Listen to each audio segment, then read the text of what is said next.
recognition and get your flowers? Oh, I appreciate it. I've been to a lot throughout the course of my career within the NFL. Kelsey Mitchell has finally broken her silence.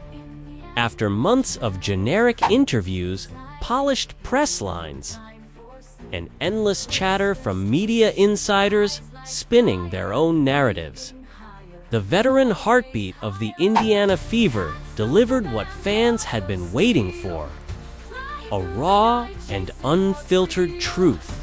She didn't just answer a question.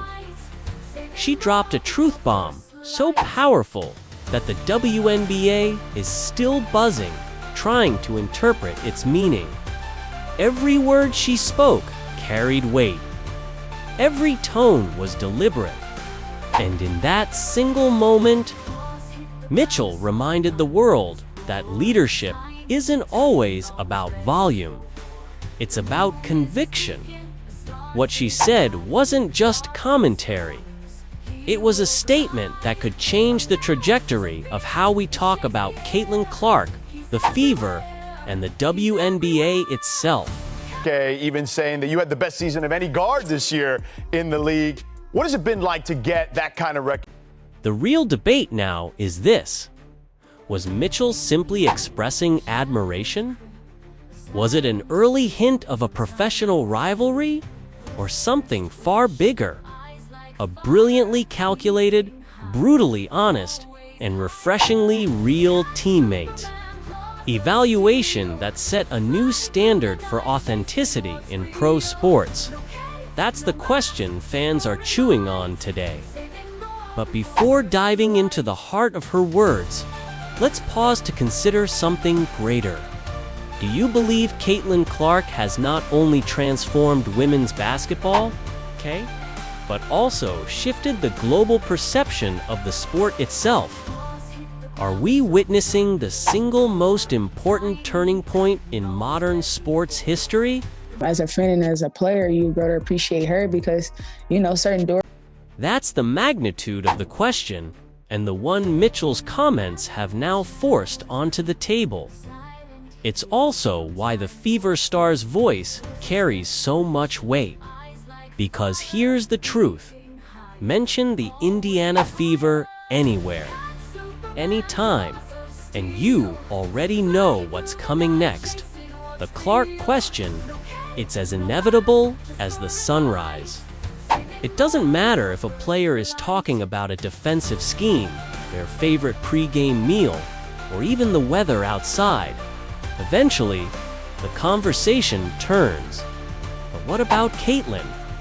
It has become the unavoidable orbit of Indiana basketball. And this time, the player forced to answer wasn't some role player. It was Kelsey Mitchell. And then you bring in Caitlin, who changed the world, changed the dynamic of basketball. And that matters more than people realize. Mitchell isn't just another name on the roster. She's the franchise's survivor. For years, she was the lone flame flickering in the dark, dragging Indiana through seasons so bleak they were almost unwatchable. This is the same Mitchell who carried a roster that won just 5 games in an entire season.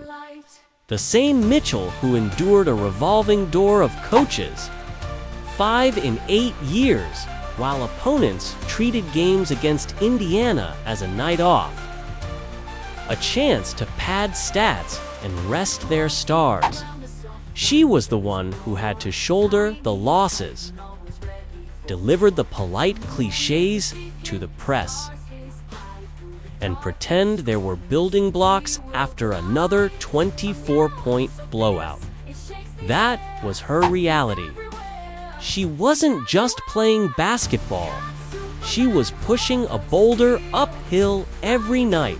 Because I was, still at a young age to really, vibe and get to know these players for who they were. And So when she finally opens up about Caitlin Clark, it's not just lip service. This isn't some hollow, she's great, she helps the team type of soundbite. Mitchell isn't in the business of rehearsed PR fluff. What she gave us was raw, authentic, and sharpened by years of surviving in the league's basement. And the result? She validated what everyone can see, but few have dared to say out loud. Caitlin Clark hasn't just changed the Fever, she's transformed the entire basketball ecosystem. Mitchell's exact words hit like a tectonic plate shift. She said, "Clark has changed the world, changed the dynamic of basketball itself." Let that sink in. That's not a compliment. That's a seismic admission from the one player who could have easily been bitter. The cornerstone of the Fever, the one who fought through irrelevance and pain, looked into the camera and essentially said, "Without Caitlin, none of this happens." The sellouts, the primetime games, the international coverage, all of it. Speaking of moments, you've been, as you mentioned, your entire... What makes this even more powerful? The complete absence of jealousy. No bitterness in her voice. No passive-aggressive tone. No hint of resentment. Just genuine respect. That's what makes Kelsey Mitchell's words so rare and refreshing. She didn't diminish herself in the process either. This wasn't surrender, it was balance. She reminded everyone, subtly but firmly, that before Caitlin's arrival, she was the one carrying the franchise. She was the one grinding through the worst years, laying the foundation so Clark would have a platform to stand on when she arrived. And that is an undeniable truth. Mitchell is the reason the Fever didn't collapse into total irrelevance all those years ago. While the league ignored Indiana and other players padded their resumes against them, Mitchell was the one powering the franchise's identity. She wasn't just keeping the lights on, she was the generator keeping the whole building from shutting down. Now, in 2025, her loyalty is paying dividends, not in stats alone, but in legacy. Mitchell didn't just acknowledge Clark's impact. She elevated it while simultaneously reaffirming her own. That's the genius of her statement. It wasn't about taking sides. It was about reminding everyone that true leadership doesn't fear competition. It welcomes it. That's why fans across the country are still talking about what she said. Not because it was flashy, not because it was dramatic, but because it was real.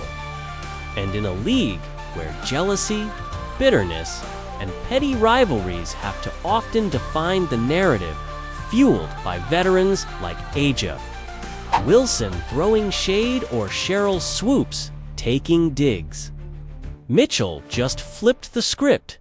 She proved that respect and truth-telling can coexist. That you can recognize a generational star like Caitlin Clark while still standing tall in your own legacy. And in doing so, she gave the WNBA the kind of authenticity it desperately needs. First six, though, were tough, obviously. They weren't as easy. You guys have made the playoffs the last... Kelsey Mitchell's reflections can't be fully understood without rewinding the Fever's journey. When Lexi Hull first joined the fold, Indiana was still the league's punchline. Wins were rare, losses were routine, and the franchise existed on the margins of relevance.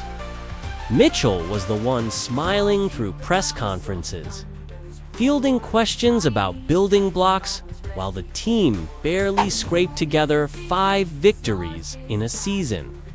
She had to dress up futility as optimism, knowing full well the weight she was carrying on her shoulders. Then came Aaliyah Boston, the post-powerhouse who offered a glimmer of hope. Her arrival was like planting a flag in a wasteland. Suddenly, Indiana had something that resembled a foundation.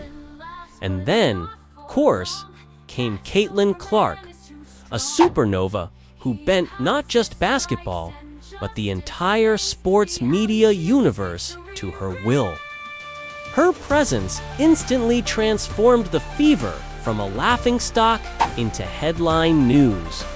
Through it all, Mitchell didn't sulk, didn't complain, and didn't demand out. She adjusted, embraced the reinforcements, and recognized that this wasn't a threat. It was the long overdue change she'd been waiting for. That's why her endorsement of Clark carries so much gravity. She's lived both versions of this franchise, the forgotten one and the reborn one.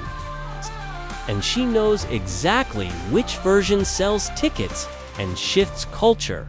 Speaking of moments, you've been, as you mentioned, your career with the Fever.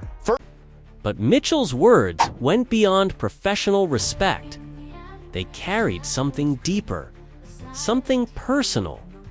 She didn't just call Clark a teammate, she called her a friend. And that one word matters more than outsiders might realize in professional sports, where egos and rivalries often poison chemistry. Friend isn't a casual label. It's a signal, a testament that Clark's integration into this roster has been seamless, even healing. According to Mitchell, Clark didn't just show up to be the star. She showed up to create an environment where everyone could thrive in her orbit. That distinction is critical. We've seen super teams implode in other leagues. Too many stars, too much ego, not enough cohesion, and suddenly, what looked unstoppable collapses under its own hype. But Clark has avoided that trap. She doesn't demand to be the sole spotlight. She acts like the sun radiating light so that everyone else's game shines brighter. And Mitchell's career is living proof of that. Her profile has exploded since Clark's arrival. She's playing her most efficient basketball, dropping points in key playoff moments, and finally earning the recognition she always deserved but rarely received without Clark. Mitchell might have remained the best-kept secret in the WNBA. With her, the nation is paying attention, and Mitchell doesn't just accept that dynamic. She respects it. So anyways, you've done it with so much grace, and I'm so happy to take. One story Mitchell shared illustrates this bond perfectly. Caitlin Clark's fine tweet. After joking on social media about being fined, Clark's lighthearted jab sent pundits into overdrive. Critics twisted it into arrogance, classlessness, or immaturity. But inside the Fever locker room, it was comedy gold. Players laughed. They loved it. And according to Mitchell, it revealed something the public rarely sees: Clark's humor. Beneath all the pressure and headlines, she's still just a fun, grounded teammate. That story drew a clear line between perception and reality. Outsiders saw controversy. Teammates saw character. Mitchell's takeaway was simple: relax. It's just Caitlin being Caitlin. And that's the telltale sign of a healthy locker room. If Clark were resented, that tweet would have ignited drama. Instead, it became another example of team chemistry flourishing under her presence. Which brings us to the most intimidating revelation for the rest of the league. The Fever's emerging Fab Four: Mitchell, Clark, Boston, and Hull. Together, they're not just a playoff team. They're the blueprint for a dynasty. And Mitchell didn't mince words about her commitment. She even hinted she'd take a pay cut if it meant keeping this core intact. In today's sports landscape, where getting the bag is the unspoken rule, that kind of declaration feels almost revolutionary. It signals that Mitchell understands the bigger picture. Indiana has something historic on its hands, and she's willing to sacrifice personally to keep it alive. Why such loyalty? Because Mitchell sees the writing on the wall. The Fever are no longer the league's doormat. They're the storm sweeping through it. Forward with you to be a part of this experience. I want to tell you to give yourself. With Clark's stardom, Boston's dominance in the post Hall's grit, and Mitchell's lethal scoring, this team's foundation is drenched in both talent and chemistry. What they're building isn't just about this season's playoff run, it's about creating a culture, rewriting the WNBA hierarchy, and shifting Indiana from punchline to powerhouse.